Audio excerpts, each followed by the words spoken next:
Man, all this new Sonic Frontiers footage just looks amazing. I foresee nothing going wrong and ruining this game for me. Hey wait, what's that over there? Well, Mr. Funny Man, is this how you get your sick kicks? What? It's just an ordinary Krabby. Oh my goodness! Squidward! Together we can show the world what we can do. You are next to me and I'm next to you. Push me on through until the battle's won. No one's gonna give something to us. Into each other we put our trust. Standing united after the fight. Ever since it got revealed, Cyberspace has been basically the bane of every Sonic fan's existence, and has easily caused the game the most drama.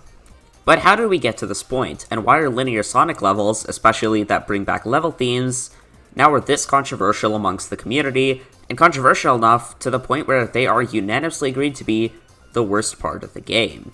Well, to answer that, we need to go back and examine what's been going on with the Sonic franchise these past few years. Over the past few years, we've been getting an influx of nostalgia pandering. In every new Sonic game, Sega seems to really want to bring back Green Hill Zone, and fans have gotten really tired of the same level themes being reused over and over and over again. And now to the point where they're bringing it back in Frontiers, the fanbase has gotten so sick of it that it's basically caused an outrage. But if it's really been so common, what made this time so special that it's caused such a negative reaction? Well, this time Sega decided, what would happen if we pushed everything a little bit further? So this time Sega has directly ripped the level design from Sonic Generations, Sonic Unleashed, and Sonic Adventure 2, and put it into Sonic Frontiers Cyberspace. The levels have been slightly reworked so that they've split the 2D sections of them and the 3D sections of them, and used them in 1 minute long Cyberspace levels. Sonic Frontiers' Cyberspace being sort of nod to the shrines in Breath of the Wild, where you use them to get vault keys that you need to get the Chaos Emeralds, that you need to progress to the next island in the story. And even worse is that the Cyberspace is being compared to the open world, which looks to be presenting a lot of unique concepts never seen before in a Sonic game. So this just looks embarrassing in comparison, and a lot of Sonic fans are rightfully angry at this. A lot of people think that this attachment to the past is what's holding Sonic Team back from making a truly great game. And that's not even helped by the controversies around Cyberspace not relating to the level design. That being about the controls. One player played the demo at Summer Game Fest and told us that the controls in Cyberspace were not that good. Your jump would stop all the momentum and flow of the level, and in general it just felt very stiff to play. But reportedly this has been patched at newer demos, specifically at the Tokyo Games Show. Cyberspace has easily had the most controversy when it comes to Sonic Frontiers. While the open world didn't start off strong, as of now it's showcased enough concepts to feel fresh, new, and original. It's a new take on Sonic. But the Cyberspace levels seem to be what's holding it back from being a truly original experience. At the end of the day, that's all what people want from a new Sonic game, to be fully original. People want Sega to stop bringing back what worked in the past, and focus on making something new. But that's enough about that, let's talk about my experience with Cyberspace, and what I thought of it throughout the announcements. With the initial leaks I was actually quite happy, because I've been missing some linear action in my Sonic games, you know?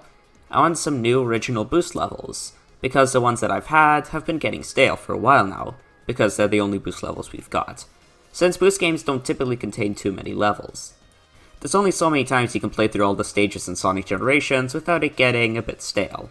When the announcement came that Cyberspace would be reusing level themes, I was a bit disappointed, but still excited. I even made a full-on video about my wishlist for the levels I wanted to be brought back in Cyberspace.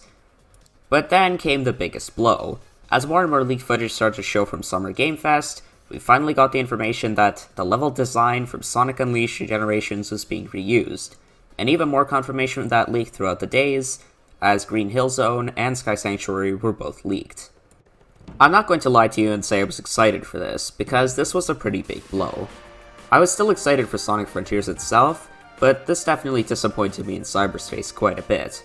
On top of that, at the time we got some more leaks about the controls of Cyberspace, and in general Cyberspace was just starting to look bad, and I was really disappointed.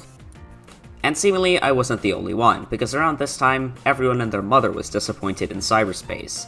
They were making videos about it, complaining on Twitter, and in general just having the usual Sonic discussion stuff. You know, as I talked about in my Sonic Forces video. But as of recent, things have calmed down quite a bit, and I think that's because of a few factors. Firstly, they showed off a lot of new footage that definitely instilled some confidence in Cyberspace. And let's talk about that right now. I think the most significant bit of new footage we got was the showcase of the new city level. This was shown off in the Ares Island gameplay footage that was shown off from Sega. And this level just looked amazing.